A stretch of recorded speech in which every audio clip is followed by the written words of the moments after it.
अल्हम्दुलिल्लाह कफ़ा व सलामुन अला इबादिहि अल्लज़ीना इस्तफ़ा अम्मा बाद फ़अऊज़ु बिल्लाहि मिनश शैतानिर रजीम बिस्मिल्लाहिर रहमानिर रहीम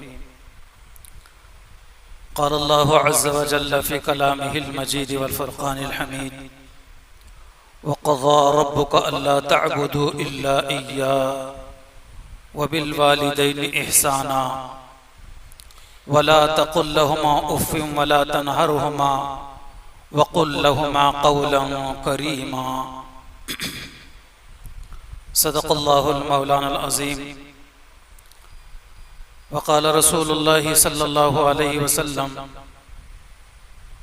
मन लम यरहम सग़ीरना वलम युअज्जिल कबीरना फ़लैसा मिन्ना औ कमा क़ाल नबी सल्लल्लाहु अलैहि वसल्लम।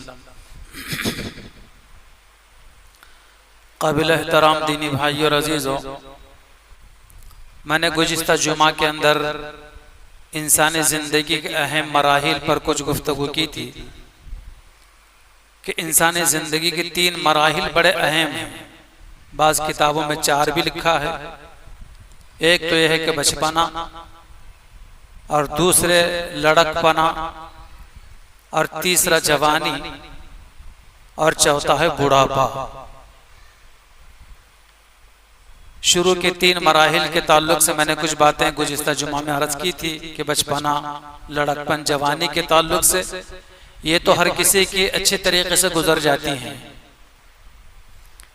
इसलिए कि बचपन और लड़कपन और जवानी में आम तौर पर सारे जिम्मेदारियां माँ बाप उठाते हैं। राहत और आराम का मसला हो, और लिबास और पोशाक का मसला हो, शादी बियाह का मसला हो, तालीम और तरबियत का मसला हो, और दीगर और सारे अपने औलाद के बचपन, लड़कपन और जवान बच्चों के सारे अखराजात के लिए माँ बाप अपने आप को बूढ़ा कर देते हैं। बूढ़े हो जाते हैं सब कुछ करते करते अपने औलाद के लिए। और औलाद बाज मरतबा इतनी जालिम औलाद होती है कि जिन माँ बाप ने अपना बुढ़ापे तक अपना सब कुछ हमारे पीछे लगा दिया, हमको बुलंदी दिलाने के लिए, हमको अच्छा रखने के लिए और हमको अच्छा खिलाने के लिए, यही औलाद बुढ़ापे में माँ बाप उनको बोझ लगते हैं। माँ बाप उनको बुढ़ापे में बोझ मालूम होते हैं। खुद अपने हाथ से अपने माँ बाप की खिदमत करने को तैयार नहीं होते। हालांकि शरीयत मुस्तफ़ा के अंदर पैगम्बर इस्लाम सल्लल्लाहु अलैहि वसल्लम ने बयान फरमाया कि बूढ़े माँ बाप की खिदमत तुझे जन्नत का हकदार बनाती है। बूढ़े माँ बाप की खिदमत तुझे जन्नत का हकदार बनाती है, और तू ये खिदमत को छोड़कर माँ बाप को ओल्ड हाउस के हवाले कर रहा है। क़यामत के दिन खुदा को क्या जवाब देगा?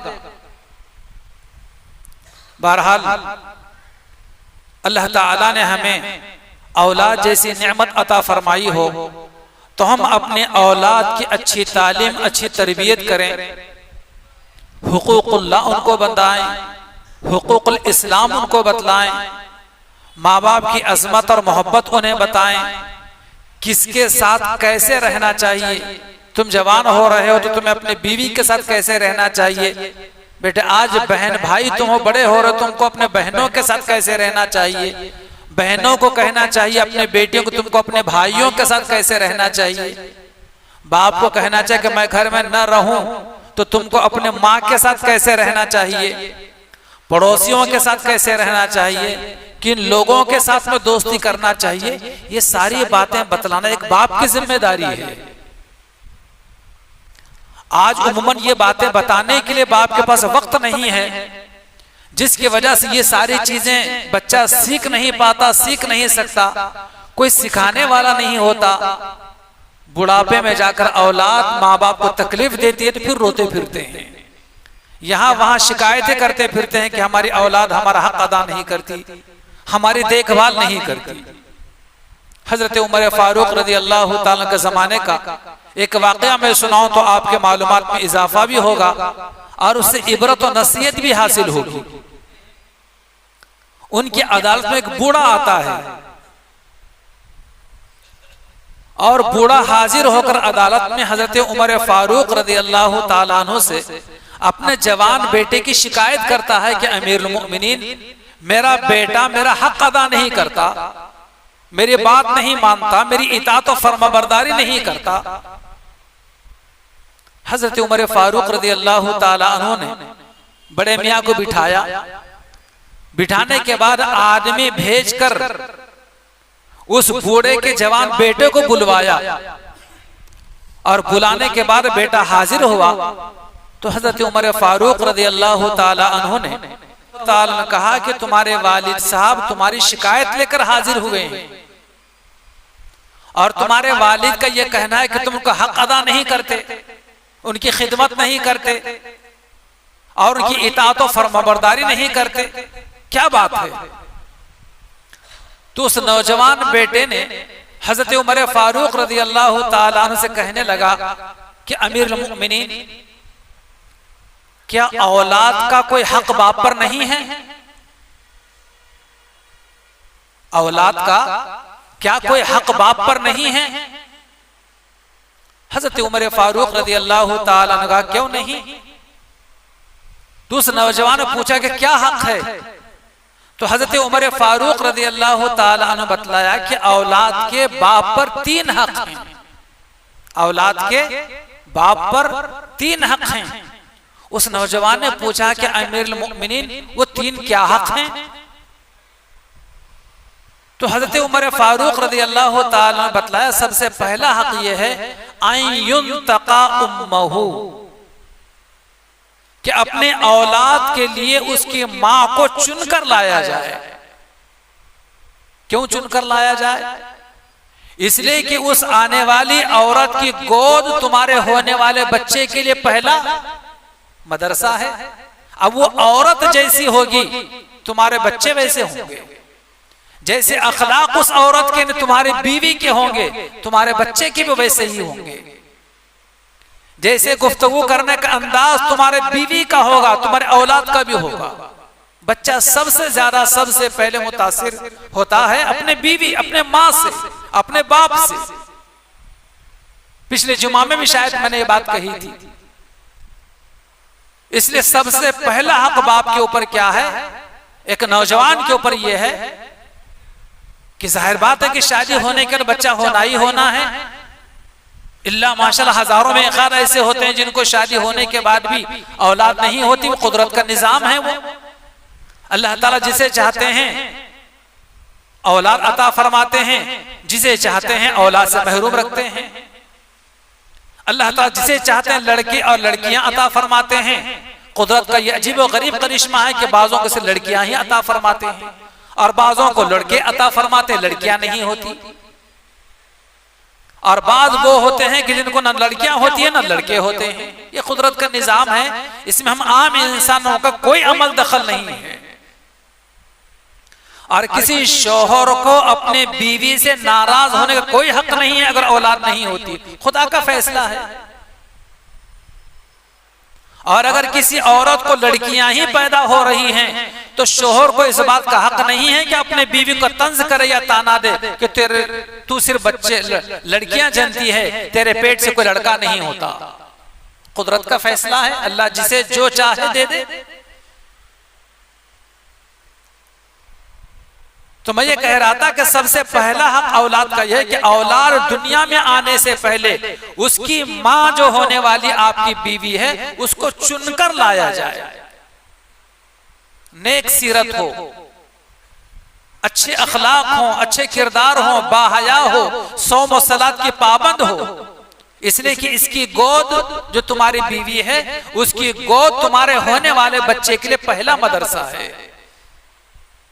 यह पहला हक है औलाद का बाप के ऊपर। उस नौजवान ने कहना शुरू किया कि अमीरुल मोमिनीन दूसरा क्या हक है? तो हजरत उमर फारूक रज़ी अल्लाह ताला अन्हु ने बतलाया कि दूसरा हक बाप पर औलाद का यह है आई युहसिन इस्मुहु, कि औलाद का नाम अच्छा रखा जाए। इसलिए कि नाम का असर बच्चे के जात पर पड़ता है। इसलिए हमारे घर में भी बच्चे पैदा होते हैं, बाजों के घर में बच्चे पैदा हो चुके होंगे, बाजों के घर में बच्चे पैदा होंगे, तो बच्चों का नाम अच्छा रखना चाहिए। जैसे पैगंबरों के नाम हैं, जैसे पैगंबरों ने अपने बच्चों के नाम रखे हैं, सहाबा के नाम थे, 1.25 लाख पैगंबर दुनिया में आए, तकरीबन 50 पैगंबरों के नाम मौजूद हैं, हजार सहाबा के नाम हैं, बुजुर्गान दीन औलिया अल्लाह के नाम रखे जाएं, या ऐसा नाम रखा जाए जिसके माना और मफहूम अच्छा हो। आज ये रिवाज बिल्कुल आए दिन खत्म होता चला जा रहा है।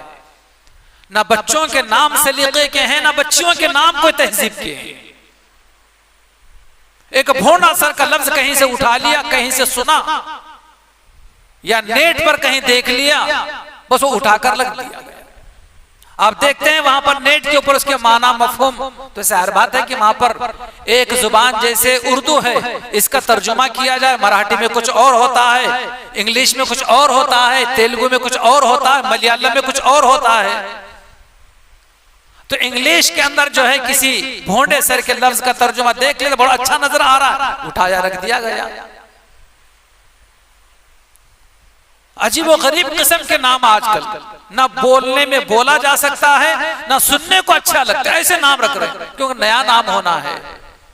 अल-अयाज़ु बिल्लाह। भाइयों, अच्छे नाम रखें, उलमा और अइम्मा से नाम पूछ कर रखे जाएं, सिर्फ नेट पर देखकर नाम ना रखे जाएं। तो औलाद का दूसरा हक बाप पर यह है आई युहसिन इस्मुहु, कि औलाद का नाम अच्छा रखा जाए, कि नाम का असर बच्चे के जात पर पड़ता है। फिर तीसरी चीज उस नौजवान ने पूछे कि अमीरुल मोमिनीन तीसरा हक बाप पर औलाद का क्या है? तो हजरत उमर फारूक रज़ियल्लाहु ताला अन्हु बतलाया तीसरा हक बाप के ऊपर यह है व युअल्लिमुहुल कुरान, कि जब बच्चा बोलने के काबिल हो जाए तो उसको कुरान की, हदीस की, शरीयत और सुन्नत की तालीम दी जाए। जाहिर बात है जिस बाप ने, जिस माँ ने अपने औलाद को शरीयत की, सुन्नत की और इस्लाम की और दीन की और कुरान की तालीम दी हो, नहीं कहा जा सकता कि ऐसी औलाद बुढ़ापे में अपने बाप और माँ की खिदमत न करे और ओल्ड हाउस में ले जाकर शरीक कर दे, नहीं कहा जा सकता। इसलिए कि कुरान और हदीस और शरीयत मुस्तफा अपने माँ बाप की खिदमत की आईन ताकीद करता है। उनकी खिदमत और इताअत और फरमाबरदारी करने पर जन्नत की खुशखबरी सुनाता है। पैगंबर इस्लाम अलैहिस्सलाम का फरमान अहादीस मुबारका में एक जगह नहीं बल्कि मुतअद्दिद मर्तबा आया है, अल जन्नतु तहत अक़दामिल उम्महात, कि लोगों जन्नत तुम्हारे माँ के कदमों के नीचे है। क्या मतलब माँ के कदमों के नीचे है? मतलब एक उसकी खिदमत करो, उसकी इताअत करो, उसकी फरमाबरदारी करो, उसके सुख दुख में शरीक रहो, माँ को कभी तकलीफ और ईजा न पहुंचाओ, यही माँ तुम्हारे लिए जन्नत है। बाप को जन्नत के दरवाजों में से बीच का दरवाजा कहा गया है। अल वालिदु औसतु अबवाबिल जन्नह, जन्नत के दरवाजों में से बाप बीच का दरवाजा है। बाप की खिदमत की जाए, बाप की इताअत की जाए, फरमाबरदारी की जाए, उसके सुख दुख में शरीक रहा जाए, अपने कौल से और अपने अमल से कभी किसी वक्त किसी किस्म की कोई बाप को तकलीफ न दे, कि जिसने अपनी जवानी आपके खातिर लगा दी और बूढ़ा हो गया है, और आज ये बाप घर में बूढ़ा तुम्हें बोझ नजर आता है। मोहतरम बुजुर्गों और दोस्तों, ये एक वाकया मुझे याद आ रहा है, बड़ा हैरत अंगेज वाकया है, और आपने पहले कभी इस वाकये को सुना नहीं होगा और ना किसी अदालत में ऐसा वाकया गया होगा। सऊदी अरब की रियाज की हाई कोर्ट में यह मुकदमा गया। मुकदमा क्या है? इंतहाई हैरत अंगेज। एक खातून के दो बेटे हैं, एक की उम्र जो है 60 से 70 साल है और दूसरे बेटे की उम्र जो है 70 से 80 साल की उम्र है। और 110 या 115 साल की बूढ़ी माँ है जो अपने 80 साल बेटे के पास में रहती है। छोटे भाई ने जिसकी उम्र 60 से 70 साल है, सऊदिया के रियाज की हाई कोर्ट में यह मुकदमा दायर कर दिया कि मेरा भाई 80 साल का हो चुका है और अब मेरा भाई सही तरीके से मेरे माँ की खिदमत नहीं कर सकता, लिहाजा मेरी माँ को मेरे हवाले कर दिया जाए। लिहाजा मेरी माँ को मेरे हवाले किया जाए कि मेरा भाई बूढ़ा हो चुका है, अब बुढ़ापे की वजह से मेरी माँ के सही माना कर वो खिदमत कर नहीं कर सकता और उसके हुकूक अदा नहीं कर सकता, बूढ़ा हो चुका है। मुझे बतलाइए, ऐसा मुकदमा कभी किसी अदालत में गया होगा? हाँ, जायदाद के मसाइल चले जाते हैं, रुपये पैसे के मसले चले जाते हैं अदालतों में, लड़ाई झगड़ों के मुकदमे चले जाते हैं, हाई कोर्ट सुप्रीम कोर्ट तक चले जाते हैं, लेकिन मां को हासिल करने का मुकदमा कभी आपने सुना है कि अदालत में गया हो? और रियाज की हाई कोर्ट का जज परेशान है कि अजीब गरीब मुकदमा पहली मर्तबा मेरे सामने आया है, चलो दोनों भाइयों को मैं बुलाता हूं और दोनों में कंप्रोमाइज करवा देता हूं कि ठीक है, 1 महीना वालिदा तेरे पास रहेगी छोटे भाई के पास और दूसरे महीने में बड़े भाई के पास रहेगी जिसकी उम्र 80 साल है। लेकिन छोटा भाई मानने को तैयार नहीं है। जज परेशान। जब ये मुकदमा कोर्ट के अंदर गया तो पूरे दुनिया के न्यूज में आ गया और पूरी मीडिया के अंदर ही आ गया, अखबारों में बड़ी बड़ी सुर्खियां लगी मां के ताल्लुक से, बेटे का अदालत में मुकदमा।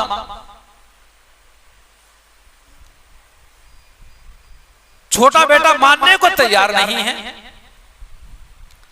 बड़े भाई को बुलाया गया, बड़े भाई से कहा गया कि भाई तुमने अपने 40-50 साल से तुम अपने माँ की खिदमत कर रहे हो, अब तुम बूढ़े हो गए हो, तुम्हारा भाई चाहता है कि माँ की खिदमत वो करे, अब तुम बूढ़े हो गए हो, तुम अपनी माँ को अपने छोटे भाई के पास भेज दो।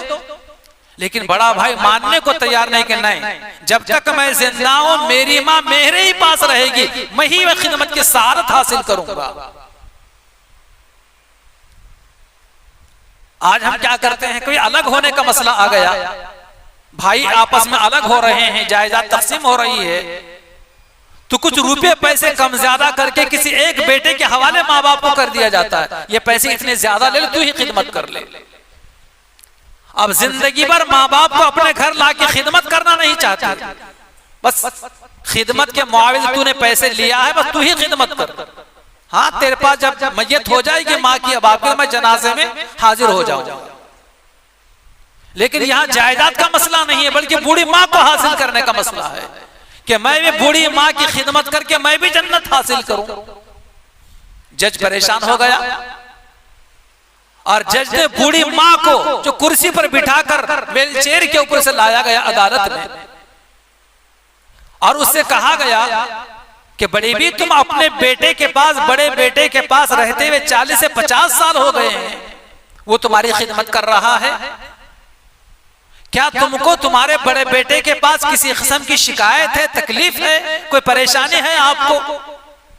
क्योंकि आपका छोटा बेटा भी आपको लेने के लिए तैयार है, आप छोटे बेटे के पास आ जाएं। देखो औलाद की कैसी तरबियत की जाती है, शरीयत और सुन्नत बतलाया जाता है, कुरान की तालीम दी जाती है, तो कैसे माँ ने अपने औलाद की तरबियत की थी। माँ कहती है कि जज साहब, मैं अपने बड़े बेटे की कोई खामी को उजागर करके न उसके दिल को तकलीफ पहुंचाना चाहती हूं, न छोटे बेटे के पर अपने रजामंदी से जाकर बड़े बेटे को तकलीफ देना चाहती हूं। मैं किसी का दिल दुखाना नहीं चाहती, दोनों बेटे मेरी दोनों आंखें हैं, मैं किसी एक के पास अपने मर्जी से जाकर दूसरे के दिल को दुखाना नहीं चाहती। आप जज साहब हैं, आप जो फैसला करें वो फैसला मंजूर होगा। जज साहब ने ये फैसला दिया था, जजमेंट दिया था उसने बड़े बेटे के ताल्लुक से कि तुमने अपने 40 से 50 साल से अपने माँ की खिदमत कर रहे हो, अब तुम बूढ़े हो गए हो, अपने बुढ़ापे की वजह से अब तुम अपने माँ के सही माना कर खिदमत जैसे करनी चाहिए तुम वैसी खिदमत कर नहीं सकते। लिहाजा मैं बहस जज के फैसला सुनाता हूँ कि कल से तुम्हारी वालिदा तुम्हारे पास से छोटे बेटे के पास चली जाएगी। छोटा बेटा आएगा और पूरे इज्जत और एहतराम के साथ अपनी माँ को अपने घर ले जाएगा और वो उसकी खिदमत करेगा।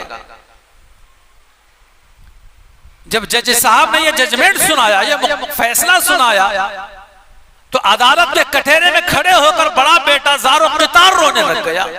हाय अफसोस, क्या मेरे लिए आज बदनसीबी का दिन मेरे लिए आ गया?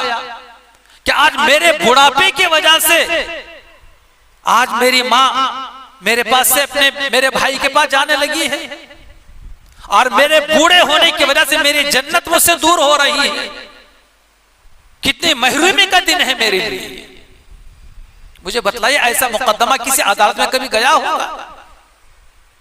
भाइयों, माँ बाप की, बूढ़े माँ बाप की खिदमत आइन सआदतमंदी की बात है। चाहे अपने माँ बाप हों, चाहे अपने दादा दादी हों, चाहे बहन भाई हों, चाहे चचा ताया हों, चाहे कोई भी बूढ़ा आदमी हो, किसी भी बूढ़े आदमी की खिदमत और उसकी इताअत और उसके सुख दुख में शरीक रहना, बुढ़ापे में उसके मुआविन बनना, उसका हाथ बटाना, ये बड़े अजर सवाब का काम है। पैगंबर इस्लाम सल्लल्लाहु अलैहि वसल्लम फरमाते हैं कि जो आदमी किसी बूढ़े आदमी की इज्जत करता है, बूढ़ा किसे कहा जाता है? बूढ़ा वो आदमी कहलाता जो कानों से जिसे सही सुनाई न दे, जिसे आंखों से सही दिखाई ना दे, पैरों से सही चलाई ना दे, जिसके सर और दाढ़ी के बाल में सफेदी आ गई हो, उसे बूढ़ा कहा जाता है। जवानों को चाहिए कि ऐसे लोग चाहे घर में हो, चाहे पड़ोस में हो, चाहे कहीं भी हो, उनकी इज्जत कर ले। अल्लाह के नबी अलैहिस्सलाम फरमाते हैं कि जो मुसलमान, जो नौजवान किसी बूढ़े आदमी की इज्जत करता है तो अल्लाह तबारक व तआला इस नौजवान को उतनी उम्र अता फरमाते हैं जितनी उम्र इस बूढ़े की है जिसकी इज्जत कर रहा है। जब ये बूढ़ा हो जाएगा नौजवान तो इसके बुढ़ापे के लिए और इस बुढ़ापन में इसकी खिदमत के लिए, इसकी इज्जत करने के लिए ऐसे लोग पैदा फरमा देंगे जो इसकी इज्जत करेंगे। गोया आज हम किसी बूढ़े आदमी की इज्जत कर रहे हैं, गोया कि हम अपने लिए एक दूसरा खादिम तैयार कर रहे हैं। जब हम बूढ़े हो जाएंगे वो आकर हमारी इज्जत करेंगे। नबी करीम सल्लल्लाहु अलैहि वसल्लम का मुबारक जमाना है, फतेह मक्का का दिन है और हजरत अबू बकर सिद्दीक रज़ियल्लाहु ताला के वालिद अबू क़हाफ़ा अब तक इस्लाम कबूल नहीं किए। सन 8 हिजरी है। फतेह मक्का के दिन लोग जोक दर जोक हुजूर पाक अलैहिस्सलाम की खिदमत में हाजिर होकर इस्लाम कबूल कर रहे हैं। अबू क़हाफ़ा काफी उम्र हो गई है, दोनों आंखों से नाबीना हो चुके हैं। हजरत अबू बकर के वालिद हैं अबू क़हाफ़ा, सर और दाढ़ी के सारे बाल सफेद हो गए हैं। हजरत अबू बकर सिद्दीक रज़ियल्लाहु ताला पकड़कर अपने बाप को हुजूर की खिदमत में हाजिर किया। अभी इस्लाम कबूल नहीं किया है उन्होंने। हुजूर पाक अलैहिस्सलाम ने फरमाया कि तुमने क्यों तकलीफ दी बड़े मियाँ को, मैं खुद ही वहां हाजिर हो जाता। हुजूर ने क्या फरमाया, तुमने इस बड़े मियाँ को जो बूढ़ा हो चुका है, सुनाई नहीं देता, दिखाई नहीं देता और पूरे बाल सफेद हो गए हैं, इनको यहां क्यों लेकर आए हो? मैं खुद चलकर उनके घर आ जाता और वहां पहुंचकर उनको कलिमा पढ़ाता हूं। हजरत अबू बकर सिद्दीक रज़ियल्लाहु ताला के वालिद अबू क़हाफ़ा को, और कहा कि देखो इनका सर सफेद बालों, इनके सर के बालों के कलर को बदल दो। आपने फरमाया कि सर के बालों की सफेदी जो है इसको किसी दूसरे रंग में बदल दो, लेकिन हाँ सुनो, काला रंग मत दिया करना, काले रंग में मत बदलो। इस वाक़े से, इस हदीस मुबारक से मालूम हुआ कि कोई आदमी जिसके सर के या दाढ़ी के बाल सफेद हो, चाहे मर्द हो चाहे औरत हो, चाहे उम्र के किसी भी मरहले में हो, अपने बालों में काला खिजाब लगाना और काले बाल करना इस्लाम के अंदर नाजायज है, वह हराम है। कितने लोग ऐसे हैं आजकल, क्या मर्द और क्या औरतें, चंद बाल दाढ़ी में सफेद आ गए, फौरन उसको काला करने लग गए। चल बाल सर में सफेद आ गए, फौरन सुफने के हजाम के पास जाकर फौरन से काला करके आते हैं। और याद रखना, इन लोगों के पास जो कटिंग बनवाते हैं केमिकल होता है, वो केमिकल अगर आपके दाढ़ी के बालों को, अगर सर के बालों को लगवाया जाए, और आजकल बेशुमार लोग नौजवान भी और बूढ़े भी लगा रहे हैं, नहीं चाहते कि बूढ़े में बूढ़ा हो जाऊं और लोगों को मैं बूढ़ा नजर आ रहा हूं, चाहते हैं कि मैं हमेशा मरते दम तक मैं जवान ही जवान रहूं। अल्लाह के नबी अलैहिस्सलाम फरमाते हैं, जो आदमी अपने दाढ़ी में या अपने बालों में काला खिजाब लगाता है, सफेद बालों को काला करता है, वो जन्नत की खुशबू भी नहीं सूंघ सकेगा। आज ही मैंने एक हदीस पढ़ी है, हजरत इब्राहिम अलैहिस्सलाम इंसानी तारीख में पहले इंसान हैं जिनके दाढ़ी के बालों में, सर के बालों में सफेदी आ गई थी। जैसे बाल सफेद होने लगे तो हजरत इब्राहिम अलैहिस्सलाम ने अल्लाह ताला पूछा कि बारी ताला ये क्या है, मेरे बालों में सफेदी? अल्लाह तबारक व तआला फरमाया कि इब्राहिम ये नूर है तुम्हारे चेहरे के, तुम्हारे बालों में एक किस्म का नूर है, उसको नूरानियत करार दी गई। और आज हम उसको ऐब समझते हैं और काले बालों को, लेकिन सफेद बालों को काला करते फिरते हैं। बाज किताब मकरूह तहरीमी और बाज किताब में इसको हराम करार दिया है कि अपने दाढ़ी के बालों में या सर के बालों में सफेदी को काला कर देना उसे किसी भी मरहले के अंदर। हाँ, सिर्फ एक आदमी को इजाजत है, कोई आदमी जिहाद में जाना चाहता है, दुश्मनों से लड़ना चाहता है और दुश्मन को जवान दिखाने के लिए बूढ़ा आदमी अपने बालों को काला कर सकता है, इसके अलावा कोई और नहीं कर सकता। आज बेशुमार औरतें भी लगा रही हैं, इसलिए कभी भी ऐसे मुसलमान होकर हरकत नहीं करना चाहिए। अल्लाह जिस हाल में हमें रखें हम उस हाल में खुश। बहरहाल ज़ईफ लोगों के ताल्लुक से, बूढ़े लोगों के ताल्लुक से शरीयत मुस्तफा के बड़ी हिदायतें आई हैं। आप अलैहिस्सलाम फरमाते हैं कि 3 लोगों की इज्जत करना ऐसे है जैसे कि अल्लाह तबारक व तआला की अजमत करना। एक तो बूढ़ा आदमी, बूढ़े आदमी उसकी इज्जत की जाए, उसे सलाम किया जाए, उसके मुआविन बने जाएं। और दूसरे आलिम दीन की इल्म की वजह से उसकी इज्जत की जाए, उसका एहतराम किया जाए। और तीसरे इमामुल मुक़सित यानी इंसाफ पसंद बादशाह, उसकी भी इज्जत की जाए कि वो अपने कौम के लोगों के दरमियान इंसाफ का मामला करता है, किसी पर जुल्म ज्यादती नहीं करता। अल्लाह के नबी अलैहिस्सलाम फरमाते हैं, इन 3 लोगों की इज्जत करना अल्लाह की अजमत करने की तरह है। इसलिए मोहतरम बुजुर्गों और दोस्तों, जिंदगी के जो 3-4 मरहले हैं, बचपना है, लड़कपन है, जवानी है और ये बुढ़ापा है। बुढ़ापा बड़ा कठिन है। अगर औलाद सही है तो कोई परेशानी की बात नहीं है। औलाद की अगर हमने सही तालीम और तरबियत की है तो कोई परेशानी की बात नहीं है। लेकिन अगर हमने अपने औलाद की सही तालीम और तरबियत नहीं की तो ऐसी नाफरमान औलाद के मौजूदगी में बूढ़े माँ बाप का बुढ़ापा बहुत कठिन है, बहुत मुश्किल है, बहुत तकलीफ की बात है। कितने वाकयात अपने महलों में, अपने इलाके में, अपने खानदानों में देखने को आते हैं। बुढ़ापे में बूढ़े माँ बाप ज़ारो क़ितार रोने लगते हैं कि इतने दिनों से मैं तकलीफ में हूं, बेटा पूछने को तैयार नहीं है। इतने दिन हो गए मेरी दवाएं खत्म होकर, कोई पूछने को तैयार नहीं कि दवाएं हैं या नहीं। ज़ारो क़ितार बाज बूढ़े लोग और बाज बूढ़ियां रोती हैं, कोई खिदमत करने वाला नहीं होता। आज अगर हमने सही माना कर अपने औलाद की तालीम की, तरबियत की और हुकूक बतलाए तो यकीन हमारी औलाद हमारे बुढ़ापे में हमारा कुव्वत बाजू बनेगी, हमारी खादिम बनेगी, खिदमत गुजार बनेगी और जन्नत की हकदार होगी। अल्लाह ताला से दुआ है कि अल्लाह पाक हमें अपने जिंदगी के सारे मराहिल को शरीयत और सुन्नत के मुताबिक गुजारने की तौफीक अता फरमाए और अपने औलाद के सही माना कर तालीम और तरबियत करने की तौफीक अता फरमाए। आमीन व आखिर दावाना अनिल हम्दुलिल्लाहि रब्बिल आलमीन।